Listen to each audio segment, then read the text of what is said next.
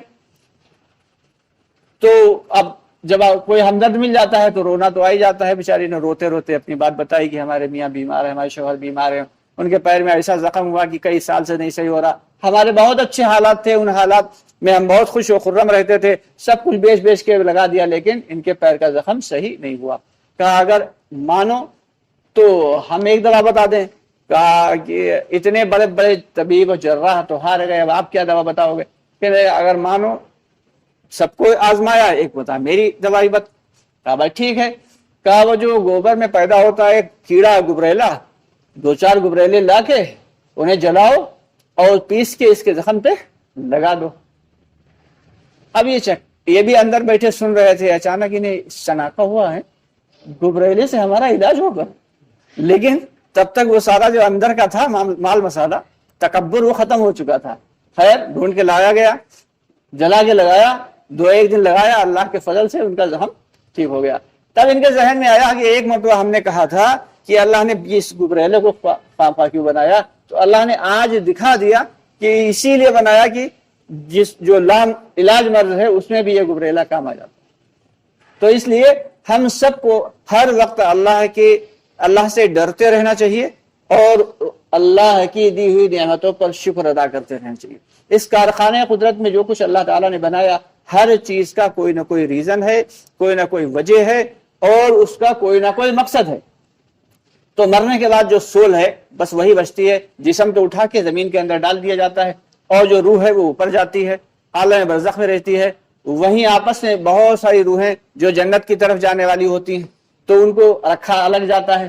تو وہ کیا ہے, وہ آپس میں ملتی جلتی بھی ہیں. اچھا تم آ گئی, اچھا وہ فلاں نہیں آئے, ارے وہ نہیں آئے, ہاں وہ تو ہم سے پہلے آ گئے تھے, کہیں ایسا تو نہیں وہ ہلاک ہو گئے ہیں.